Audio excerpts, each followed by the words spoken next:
In 1986, my family went missing at a carnival. I know what happened to them, and I want revenge. Between 1965 and 1987, a total of 12 people went missing from Mr. Fulcrum's funhouse. The pattern which emerged from these disappearances is that no one was alone when they were taken. Either families or couples would enter any one of those tall, brightly colored tents and never walk back out, even though at times these tents were occupied by hundreds of potential witnesses. These cases baffled detectives. How could an entire family seated in the stands be there one moment, laughing and enjoying popcorn, and gone the next? At first, the disappearances didn't do much to deter the steady flow of attendees who wished to see legendary attractions like The Visitor or Madame Levitt's group seances. They thought it was all part of the show, an immersive event brought to you by Mr. Fulcrum's brilliant mind. It wouldn't be the first time, after all, that he had done such a thing. On one occasion, through a complex assembly of visual and auditory trickery, he made the goats at the petting zoo stand up on their hind legs and talk. I will not repeat here what they said. Another time, an employee dressed as a giant worm with the face of an old man used a series of underground tunnels to scare guests by randomly springing up from the earth in front of them, or by grabbing their ankles and tripping them. However, it was not just the creativity of Mr. Fulcrum's tricks or the sights which made people flock in droves. You could go there, smack dab in the middle of nowhere, and taste foods from faraway lands like Romania or Azerbaijan. You could watch Siberian tigers fight Alaskan grizzlies or, if violence wasn't your thing, wander through the world's largest hortus conclusus. If you were lucky, you even had the chance to meet the Green Man. All of this popularity and wealth should have made Mr. Fulcrum one of the most famous people in the world. Yet very little was, or still is, known about him. Those who saw him in person, both foreign and domestic, claimed they were not able to tell where he was from based off his appearance, though he had a notable mid-Atlantic accent. He seemed polite and a bit on the quiet side, though it didn't really matter because whenever he spoke, people listened. Curiously, even back then there were rumors of a darker side to Mr. Fulcrum. Dogs would either growl or run away when they saw him. Rooms felt colder when he entered. Children would cry and clutch their parents when he walked past. But that hardly steered people away from the carnival. It was just too good. They said there would only ever be one Mr. Fulcrum's funhouse, always and forever. It was an empire in its own right, unshakable and beyond us all. We were supposedly lucky to have gotten to experience it. I cannot stress enough how high it was held in the public eye. Yet the illusion could not last forever. No mind, not even Mr. Fulcrum's, is immune from error. In June of 1986, a family disappeared during the main event of the evening, Mr. Fulcrum's magic show. As it happened in the past, it went unnoticed for the rest of the night, and likely would have gone unnoticed for much longer. Everyone was too engrossed by the sword swallowers and fire singers. But the next morning, a sobbing boy walked into the local police station and reported the disappearance of his family. That boy was me. 39 years ago, my adopted family fell through a gap that suddenly opened in the stands. I watched as they were taken by circus staff dressed as clowns. Being only 7 years old at the time, I thought it was all part of the act, and waited excitedly for them to appear on stage next to Mr. Fulcrum himself.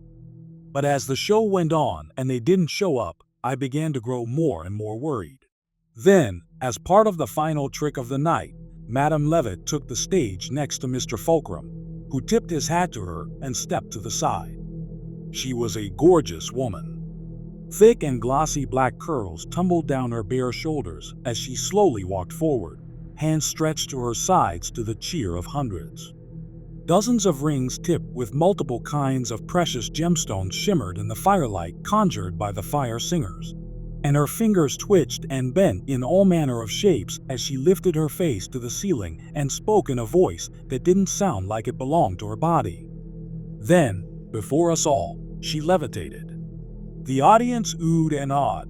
the wave of sound drowning out my tears and hysterics as I frantically searched the stage for my family. Madame Levitt spun on an invisible string as she continued to chant, her green dress spinning and spinning and spinning until she was like a tabletop, a blur of sound and color. There was a loud pop accompanied by a burst of energy that splashed over the laughing audience, and then she was gone, along with Mr. Fulcrum. I never saw my family again, and the police never found any trace of what happened to them either. Yet for once, they had a genuine witness to one of the disappearances at Mr. Fulcrum's funhouse. My story made it over to the press, and once the public saw me crying and begging for the return of my parents on television, there was an uproar for transparency from Mr. Fulcrum and co. They never gave it, and that possibly might have been the end of things. Then another couple went missing the next year, and that's when the government finally got involved. Both federal agents and local law enforcement arrived on scene, and there were arrests made. Apparently, quite a few of the staff had warrants out for their arrest and were wanted for very severe crimes. When other places within the carnival were raided, officers found them curiously empty of the attractions they once held, and there was no sign of Mr. Fulcrum or Madame Levitt. None of the staff told the police where they had gone, and it was not clear whether that was due to ignorance or fear. Upon finding the tunnels, agents were surprised to learn they stretched for miles and formed a network that was so convoluted it took months to map it all out, and there are some who think there were other paths that went unnoticed. Here, I want to make special note that one agent reported finding a tunnel that went down so far that a rock he dropped never made a sound. From what I heard, he was put behind a desk for the remainder of his career for making that statement to the press. Years passed and nothing more really came out about Mr. Fulcrum. Nothing public. But there were whispers and rumors that I began to personally track down after I decided to not re-enlist. I guess here I should mention a bit about what ended up happening to me after I lost my family. I was placed back into foster care, and as soon as I was 18, I joined the Marines. It was an easy decision. I was willing to do anything that would get me off the streets and into a job that would teach me how to never rely on anyone again. I wanted to become so strong and capable that I could protect myself and those I love. And throughout that entire grueling process, I never forgot the hate I feel towards myself for failing to protect the most important people in my life. Honestly, there are times where I wonder if I made the wrong choice. I had a great career with the Marines, and my travels to different parts of the world took away years of my life and burned through a lot of the cash I saved. I never married or had children that I know of, and I suspect this path will be the end of me. But I just can't let them go. My parents were the best people I have ever known. They took in a boy that no one else wanted and showered me with love. And then they were taken from me, and I was thrown back into the hell that is the American foster care system. I need to know why they and all those other people were taken. I need to know what their fates were. Most of all, I need revenge. I have wandered through the dark places of the world for over 10 years, all to find a lead on the one person who can tell me where Mr. Fulcrum is. Madame Levitt has a small studio apartment where she does palm readings, fortune-telling, and the odd seance here and there. I have heard she's gone straight and isn't into the evil crap anymore. She's also very hard to get an appointment with. But do some work as security for some pretty big names in the entertainment industry, and you'll find you can secure a meeting. Tonight is the night where Madame Levitt will tell me where Fulcrum went. I am leaving this as a record in case I don't make it back. But if I do, you will be hearing from me. I'd ask for luck, but that would be to rely on someone outside myself, and that I simply will not do. Masa. Part 2. I am sorry. I should not have left you, people who genuinely seem to care, waiting. That wasn't right of me, and I owe you an explanation. Ever since my meeting with Madame Levitt, I have been lying low trying to process what I learned within her chambers. I think I am finally stable enough to write it down. Before I begin, I want to warn you that knowledge comes at a price. If I were you, I'd turn away and forget about Mr. Fulcrum and Madame Levitt. I wouldn't look any deeper into what the nature of the visitor has to say about our reality. I would pretend that this is just some stupid story and not the last words of a marked man. You have that option still. Do not treat that lightly. It is too late for me, however. My fate was sealed the moment I became an orphan again. But I promise that I will not go down without a fight. I will burn it all to the ground and take this son of a BTCH with me. I won't allow another person to endure what I have been through. Like I said, friends, leave while you can. I will go on alone. First, however, your explanation. About an hour after my first entry, I left the hotel and got onto a bus that would take me into West Side Chicago. While I sat there, I looked out onto the passing city, my mind drifting further and further back in time to the day I graduated from boot camp. It was burning hot out on the concrete, but the excitement we all felt seemed to shield us from that. We were part of something bigger than ourselves now, a history that was constantly unfolding, a flame carried for hundreds of years forward. It was what I always wanted. Despite that, I remember also feeling a growing sense of dread as I looked out onto the stands and saw all the families eagerly waiting for the moment they could leave and hug their Marine. There was so much pride in the way the fathers carried themselves that day, and so much love in the way the mothers looked at their babies who had become warriors. Against reality, I wanted so badly to see my parents rush towards me and wrap me in their embrace. But that moment did not come. I watched with an impassive expression as all those families reconnected. There were some people who came up to me and shook my hand or congratulated me, but they didn't linger for long. I was feared. Younger me enjoyed that. Felt some power because of it. I realized now that all I was doing was isolating myself further. I had been known as Tyson during boot camp because of some surface-level similarities between myself and the boxer, along with the mutual savagery we both employed during hand-to-hand combat. Whether it was with gloves, batons, or pure grappling, I hardly ever lost, and when I did it was mostly because I let my rage get the best of me. The instructors picked up on that, and oh boy did they punish me for it. I can't count how many burpees I did because I couldn't keep my mouth shut. One of them, an instructor we called Kong behind his back of course, approached me. The crowd parted like the Red Sea before Moses, a plain on their faces. He was 6'6" and had the build of a professional wrestler, along with an air of intensity which made you feel like an ant when standing before him. It was hard to not take a few steps back, but I held my ground. I was a Marine now. He stopped in front of me and nodded. I started to raise my hand in order to salute him, but he waved his dismissively. "Why are you out here mean mugging and feeling sorry for yourself?" "Just the way my face looks," I said. He stared at me blankly, and I couldn't resist smiling after a long moment of silence. "Sir," he smirked and held out a hand big enough to crush a lesser man's skull. I shook it and nearly yelped from the power in his grip. "You're young and hot-blooded, so I don't expect you to listen. But I'ma tell you anyway. Whatever it is you're holding on to, let that crap go. It'll kill you, one way or another." Maybe I should have listened to him. I'd probably have a wife and some kids and be living somewhere nice while being plump and retired. The only real danger, prostate cancer or some crap. The ironic part is, I don't think I would be alive now if I had listened. It was hate more than anything else which got me out of fights years later within that graveyard of empires. When others failed to rise from those desert sands, I kept going. Not because of love or hope or any of that other crap. Just the desire to never be a victim again. The bus came to a stop. After nodding at the driver, I stepped outside and pulled my hood up against the cool air. With a creak and a groan, the bus rolled away, leaving me alone on the sidewalk.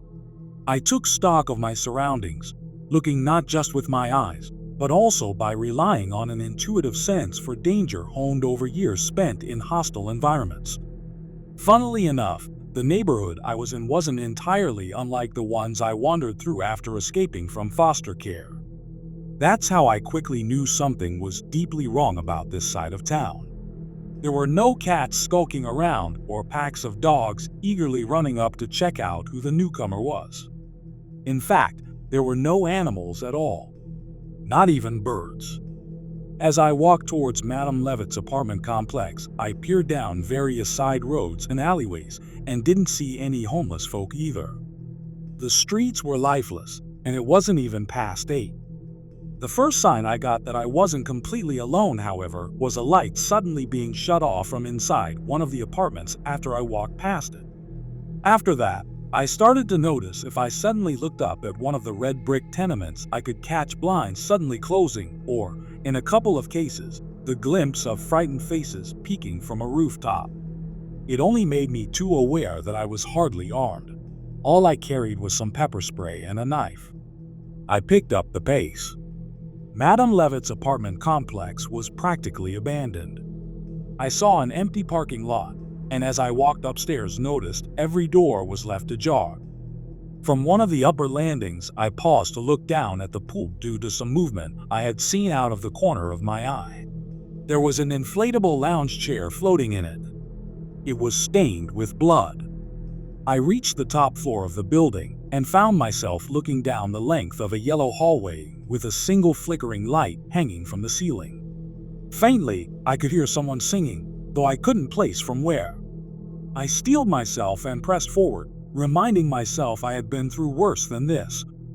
I knocked on the door to room 1 and waited. In no time at all, Madame Levitt swung the door wide open. It took every minute of training I ever endured to maintain my composure. She hadn't aged a single day. Her hair was braided and decorated with dozens of silver rings in the shapes of snakes, insects, and moons. She wore a shimmering gown with a plunging neckline that revealed ample cleavage. Hanging between her breasts was a spiral pendant that I could have sworn was spinning. I was at a loss for words. With a knowing grin, she beckoned me inside. I was so distracted by her beauty that I barely noticed her nails were made of metal. Her home was lavishly decorated, standing in sharp contrast to the urban brutalism of outside. I saw statues of Hecate, Isis, and Freya, each occupying positions of honor in different rooms. I walked over thick, richly patterned rugs and avoided furniture that looked uncomfortable to sit on. Plants tumbled out and down from their pots all over the apartment, filling the air with scents of spices and earth. We walked through a beaded curtain into a room she called the Egg. It was aptly named. The floor was sunken and the walls curved upwards into what I assumed was a rounded ceiling, but I couldn't see it because of a deep shadow which covered the upper reaches of the room. She motioned towards a small wooden table in the center, which had a large crystal globe atop it. There were lit candles, a teapot with a stylized face on it, and all manner of other props within the room, more than I can possibly describe here. All contributed towards the image of her being some kind of witch. Or at least that's what I thought at the time, when I was still a skeptic. You see, up to this point I thought I was dealing with some kind of human trafficking ring headed by Fulcrum and Levitt. I didn't believe in the supernatural. I had been trained to see reality in simple terms. As a soldier, you focus on what is useful towards the present moment. Too much thinking about alternative possibilities leads to paralysis. So my worldview was that whatever existed, or rather whatever actually mattered, was what I could perceive with ordinary senses. All of that came undone when a massive white hand with fingers as long as my arm reached down towards the table from the shadows above and poured tea into both of our cups. Madame Levitt smiled at the look of horror on my face and sipped. "Are you not a fan of kava?" "I have chamomile if you'd prefer," she said. I sprung away from the table and put my back to the wall. The pale arm slowly retreated into the shadows. "The F is that?" I said. Madame Levitt tilted her head and in a soothing voice said, "He is a visitor. A friend." Do not worry, he helps protect this place. I took a deep breath, eyes still on the shadows above. Protects it? Protects it from what? Please, have a seat, Marcel. All is well. I stood there for a while, and she continued to smile. I glanced at the door, debating running away and drowning out this memory with a bottle of whiskey.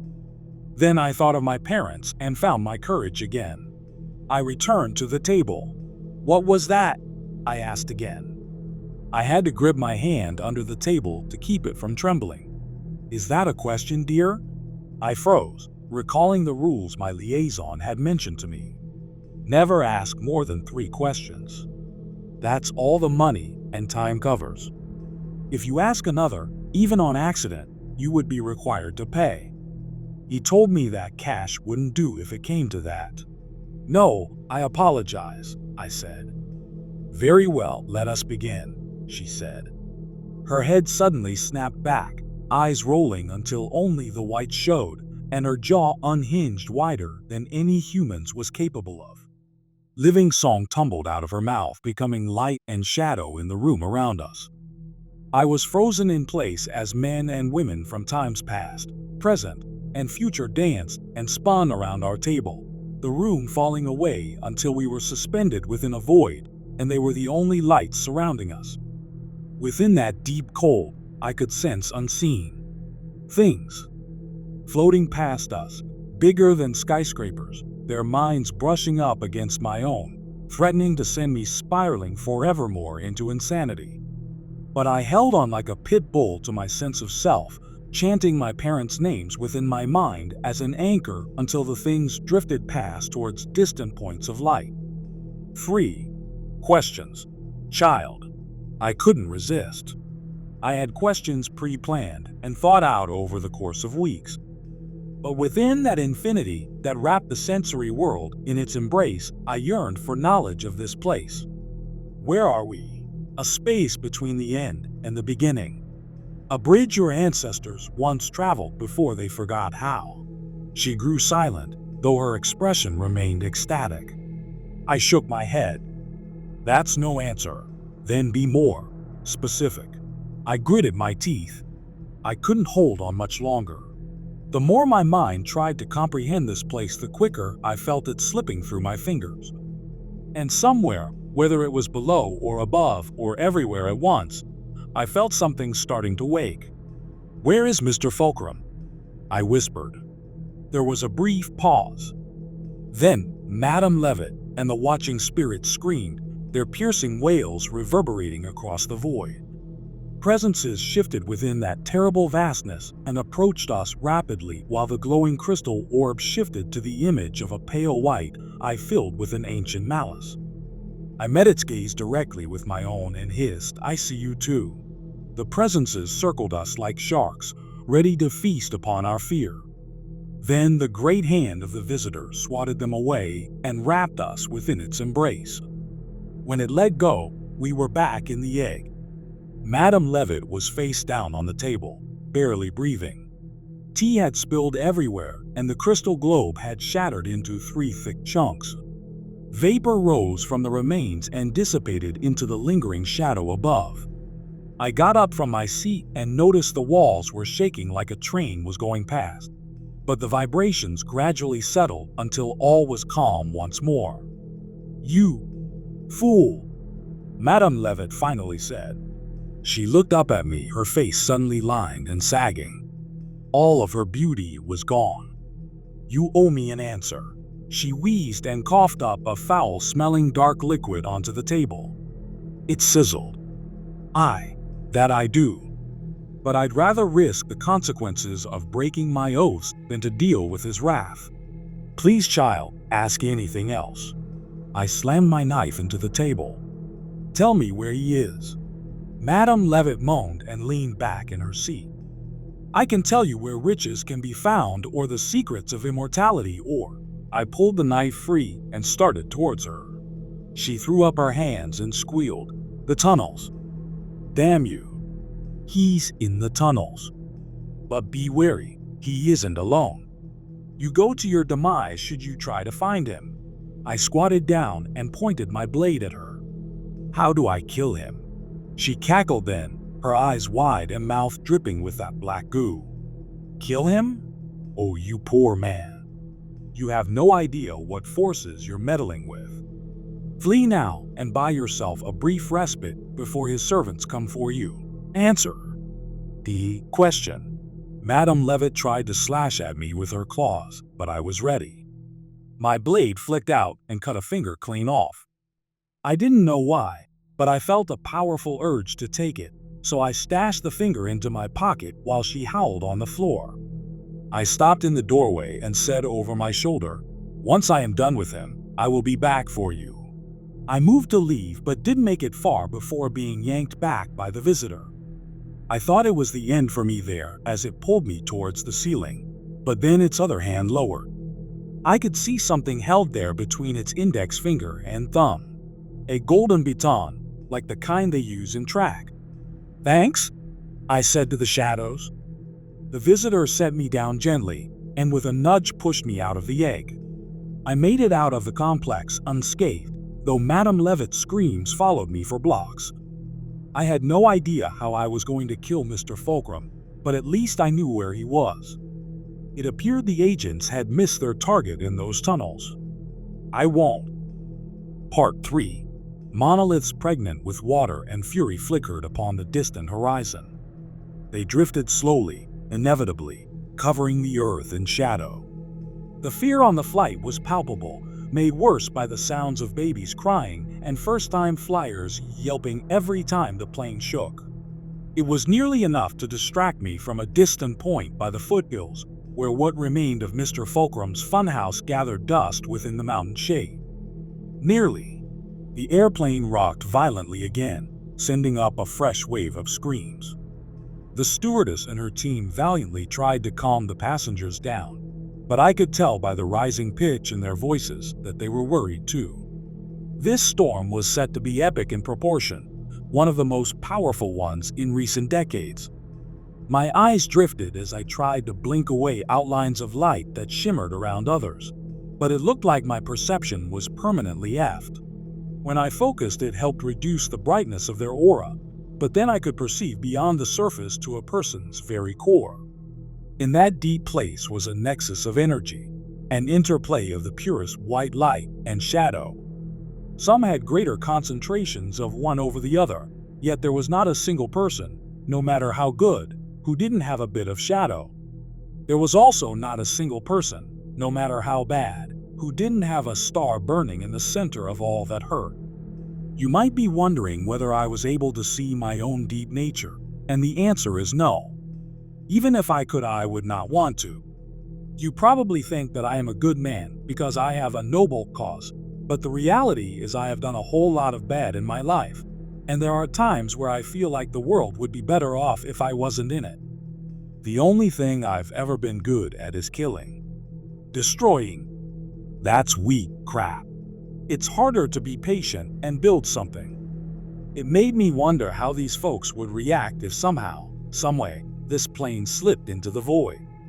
Would they deal with it better than I had? Was there something about the nature of the void that reflected the worst in us? The finger twitched in my pocket.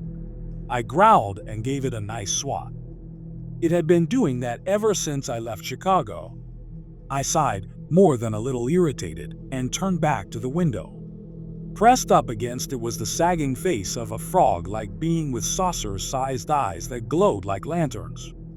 My fists clenched as I returned to my mantra, where I chanted my parents' names over and over in tandem with my breathing. The void had left its mark. These spirits were following me now, and in this world, they weren't incorporeal beings incapable of hurting me. But that was fine. I could hurt them too. I made a finger gun and fired it between Frogman's eyes. It grinned, licked the window with a barbed tongue, and jumped away, its bulbous body vanishing into the clouds. After the plane touched down, I went on the hunt for some coffee. I decided to stick with the crowd this time, and among that chaotic mess of arguing families, annoyed businessmen, and travelers, I was able to stop shaking. I eventually found a nicely crowded cafe with a view onto the airport tarmac. I ordered a large black coffee along with a crispy breakfast sandwich stuffed with hash browns, eggs, bacon, and cheese. I asked for an extra side of jalapenos and then took a seat near the window. The rain was coming down heavy outside. Low visibility, but good for the work I intended to do. I lost myself in the simple conversations taking place around me and finally enjoyed a hot meal. I was about halfway through my sandwich when I realized something was wrong. I patted my pocket, then my jacket. "Crap," I muttered, frantically looking around. The finger was gone. Had I dropped it? Or did someone steal it? I was searching by the cafe's register when I heard someone yell, "Snake! A snake!" The cry hung in the air for a moment before the mass of people instantly became a mess of shoving, pointed fingers, and cursing. Then, as people tended to do in an emergency, they started knocking each other over and running every which way. Terrified that they would smash what I could only assume was the finger, I sprinted shoulder first and pushed my way through the commotion, sending people flying left and right. "Move!" I roared. I spied the finger slithering away as fast as it could towards the bathrooms. I dove for it, but the damn thing wiggled underneath the bathroom door. "You little crap!" I roared.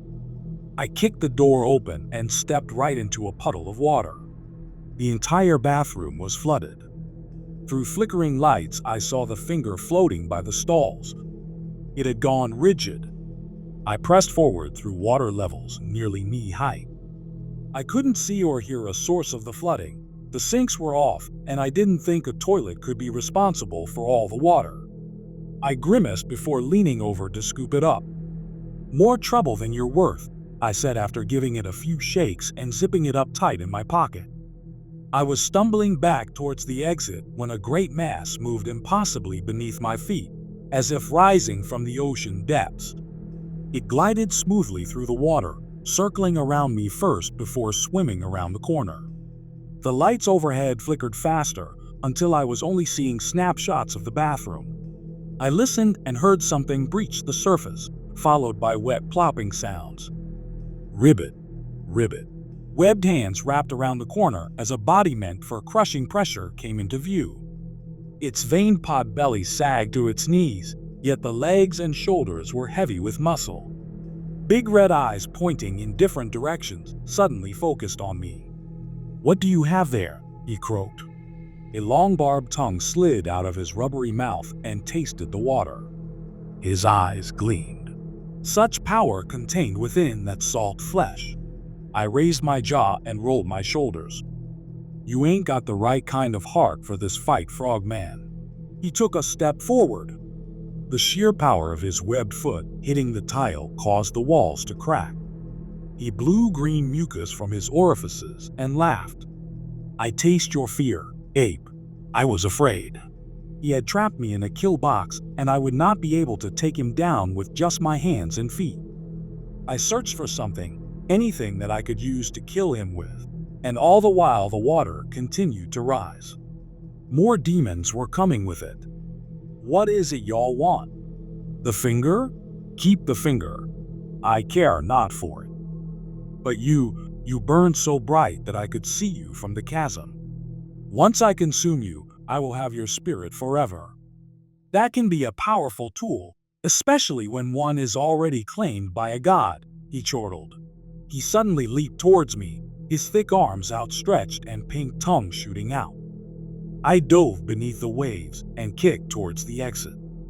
I was never the fastest swimmer, but I think the frog was counting on my fear of the water and overshot because of it. Thousands of eyes that glowed like coals watched from the depths, and they were rapidly getting closer. I scrambled onto the ledge and narrowly avoided a pink blur that punched a hole into the wall. I threw the door open and ran, the army of frogs' wet laughter following me out of the airport. I got into my work truck and sped out of the lot. I didn't let my foot even slightly off the pedal until I was well onto the freeway. The world was changing, and I couldn't keep up with it. Serpentine creatures with wings soared through the clouds, many-limbed felines hopped from roof to roof, and orbs of light shot across the skies. My mind was slipping away from me again, and I knew I didn't have much longer left before I was incapable of seeing things through. I would become a living corpse, frozen by wave after wave of increasing spiritual sight. I didn't care what they did with my body after my mind was gone. All I needed was to see Mr. Fulcrum dead, and I would be ready to die. When I was closer to home, I passed a gas station near a crossroads where my dad used to bring me to get snacks before we went on hikes. A giant stood there now. It was over 15 feet in height and covered in blood. Empty eye sockets followed me as I drove past. I gripped my steering wheel so tight it nearly broke. There wasn't a gun I owned big enough to put that effer down. Finally, I yelled. I couldn't tell you what emotions were in that cry. All I can say is there is only so much a human can take, and even the strongest soldiers can break from the weakest of blows if they have already weathered too many. The rain still hadn't let up when I pulled into the driveway. I stopped on the porch in order to take it all in, knowing in my soul this was the last time I would. I regretted distancing myself so much from the place. Outside of some dust, everything was in good condition. Like I mentioned, I hardly spent much time here, preferring to stay in wayside motels whenever I was in town. There were just too many ghosts. In the living room, I saw myself as a kid playing with toys while my parents smiled. I could see the pure joy on my little face, along with the shadow of a worry that they might end up not loving me after all and return me to the orphanage. In the kitchen, my mom made heart-shaped blueberry pancakes. She kissed me on the top of my head and told me how much she loved me and that nothing would ever change that. Out in the back, my dad taught me how to ride a dirt bike. I remember falling nearly every time I got on for the first few weeks. My dad would always tell me to get back up and try again. Said that's how to deal with any problem in life. Always get back up. Always try again. My vision blurred as I trudged through the empty home, my footsteps echoing like the memories of their love. I slammed open the door that led into the garage and passed by my dad's tarp-covered Sportster. It had been some time since I last took her out for a spin. I gave my gear a good look over, making sure everything was functioning well. The familiar smells of oil and iron grounded me. Once I was satisfied, I strapped on my combat vest and double-checked that the witch's finger was still inside my pocket. It was. I hated that feeling of relief I felt. I set the visitor's gift down on my workbench and inspected it beneath the lamplight. It was about a foot long and heavy. There were no inscriptions on it or buttons of any kind. The surface was smooth and gave off a slight vibration. On a whim, I held it up to my ear because I was going to give it a shake. Then I heard the sound of waves crashing against the shore. Slow, calm, and powerful. The energy of the baton, if that was the right word, was the opposite of the witch's finger. It just frustrated me that I didn't know what to do with it. I was packing extra rounds when I heard a low moan resound throughout the landscape. A wave of barks rose to meet the giant's cry, and I saw flocks of birds fly away, preferring to brave the storm than to remain. I wiped the grime away from the garage window to better peer through. About a mile out was a solid row of those eyeless giants. They were headed towards the neighborhood, and ahead of them appeared to be more of the frogmen, along with a host of other creatures I could not identify. I considered simply destroying the finger in that moment, but something told me that all of this would only end once Mr. Fulcrum was dead. I had made my choices, and it was time to face the consequences. I didn't fear that. I welcomed it. A wild grin lit up my face as I revved the Sportster. She purred for me, ready for one last ride into a thunderous hell. The earth was drowning, her face hidden from the burning skies. A winding road marked my final destination into an encounter with a being who had served as the focal point of my life ever since he robbed me of the only people who ever loved me. Death followed close behind, but I was faster, a blur of lightning and rage, single-minded in my pursuit of one thing and one thing only, the sight of Fulcrum's face behind the barrel of my gun and the feeling of the trigger against my finger. I howled in defiance against nature's fury and her blinding light. Fulcrum. Fulcrum. Fulcrum. Part 4. I pressed myself against the tunnel wall, waiting for the worm of Ur to pass. He would find me again soon. It was only a matter of time. I would go down one tunnel thinking I had lost him, only for him to appear around the next corner, an expression of utter torment on his wizened face as he reached for me, toothless mouth wide and salivating. He had relentlessly pursued me ever since our first encounter, where I lost my AR-15 without even getting a chance to fire it. One moment I was striding down the tunnel, confident in my firepower. The next he was bursting through a wall, and all became a whirlwind of dirt and grunts and the overwhelming scent of moist flesh. I clutched my knife tightly as the earth itself vibrated. The worm was here. I shielded my eyes from the falling dirt and managed to catch a glimpse of that pink tumor, which pulled its segmented bulk with hundreds of arms much too small for its body. It went down a path I had ran down earlier and then was gone. I flicked my flashlight back on and jogged away. I knew I could outrun the creature, but he would never stop pursuing me. It was a war of attrition then. So be it. I have fought surrounded by smoke and sand beneath a burning sun, dehydrated and wounded while my team died around me. This was nothing in comparison. Sure, I was running low on water and didn't have any more firepower, but at least I was fighting in the shade. I grinned and took a sip from my hydration pack, then set off on a steady jog. The more paths I went down, the more I realized my intel was outdated. Mr. Fulcrum had been active down here ever since the feds left. I found a host of attractions randomly scattered throughout the subterranean maze that were clearly an ode to the past.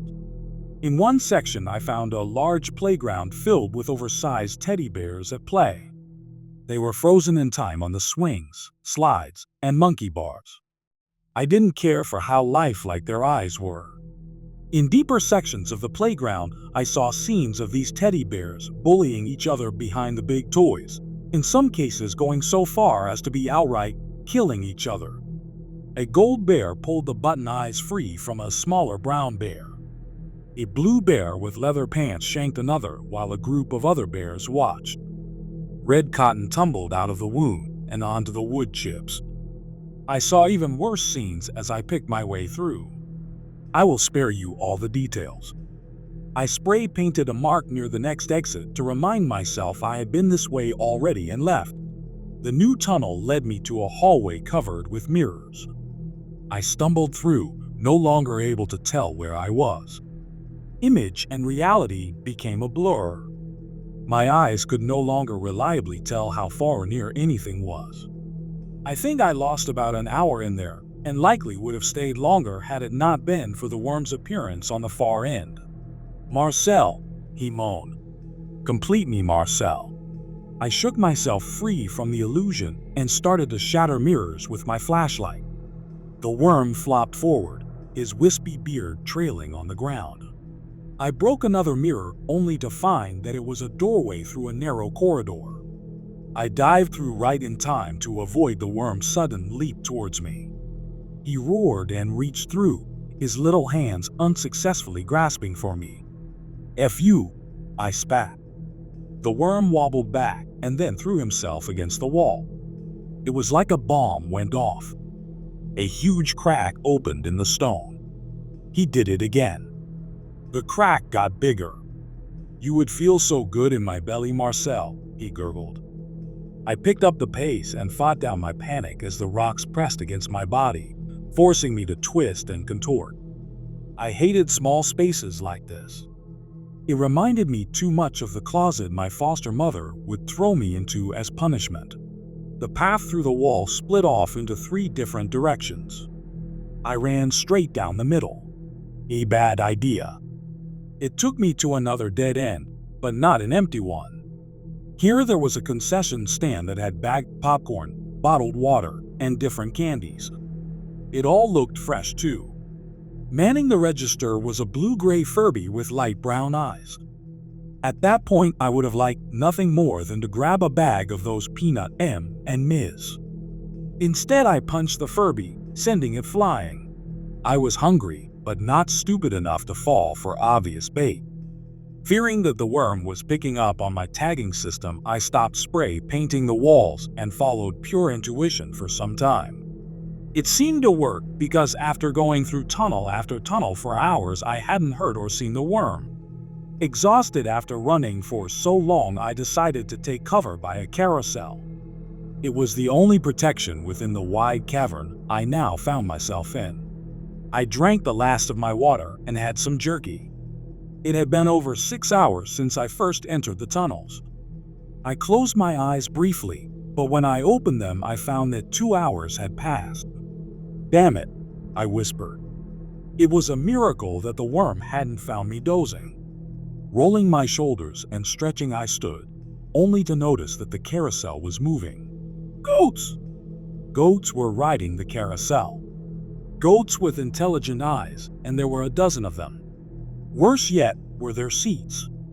They sat upon wooden people with bent backs and agonized faces.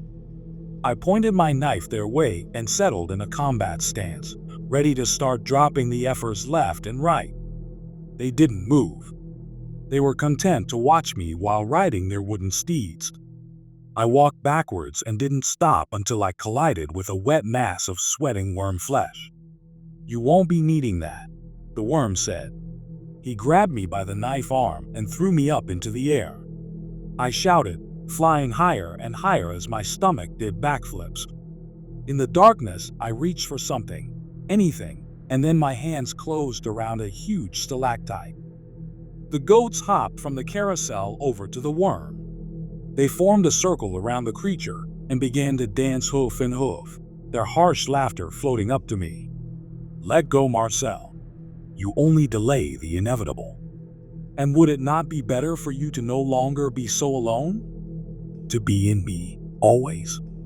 It would take some time for me to digest you. But I could sing to you during that process. Make it easier. Make it last forever, if you would like. It starts feeling good after a while." My hands, slick with sweat, were slipping. I tried to hold on, but it just wasn't enough. I slid down the stalactite and nearly dropped, only one hand holding me up. I closed my eyes and repeated the names of my mother and father against the dark speech below. All my life I had held on to the point of suffocation. Constricted life by binding myself to the past. Cut everyone off and forced myself to face things alone like a fool. And where had that gotten me? Was hanging onto the edge of some rock with a demon waiting beneath really where my parents wanted me to end up in life? F it. Is this what I wanted for my life? To die like this? I looked into my very soul and knew I have never feared death. I only feared dying poorly. The sound of waves crashing against the shore rose. I breathed in and breathed out to their rhythm. Then I let go. I fell towards the cavern floor, the visitor's gift in hand. The awesome power of the sea coursed through the weapon as it flared with a brilliant golden light and lengthened. The worm stared up at me, confused, and the goats ceased their dance. Remember how I mentioned my nickname was Tyson back in the day? Well, I had another. The Hammer. I roared as a massive war hammer burning with the glory of 1,000 suns flared to life in my hand. I swung it at the worm, sending a pulse of energy through all 100,000 pounds of him. He flew back as if he weighed less than a baseball and crashed against the far wall.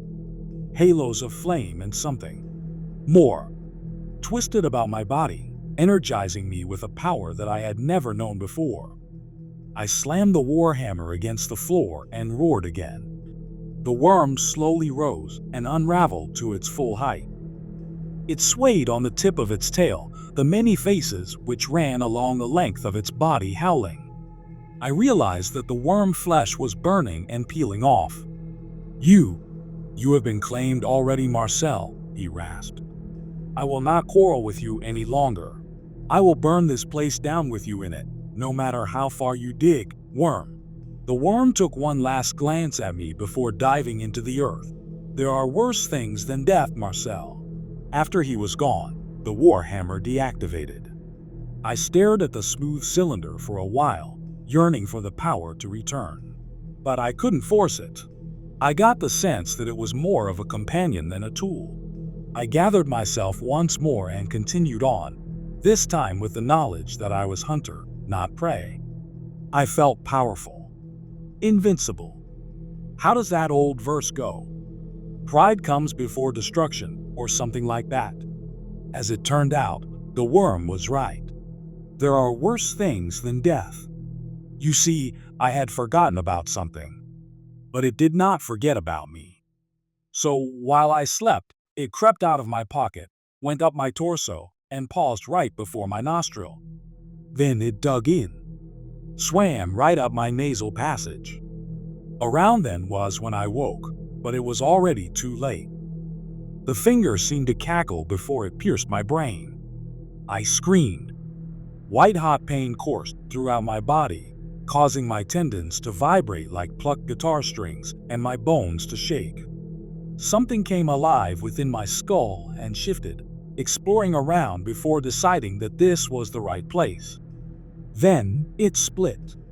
It fractured into trillions of fragments that shot throughout my form, consuming me with the power that opens doors to places best left alone.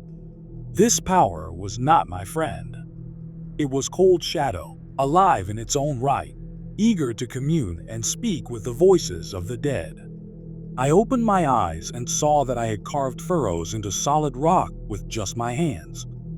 I also saw a clear golden thread leading down a distant tunnel.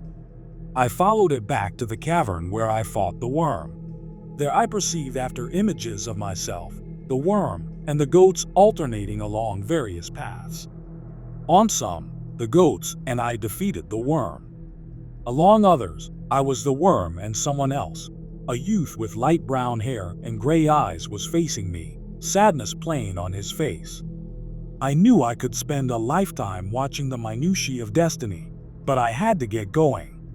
Fulcrum was waiting for me.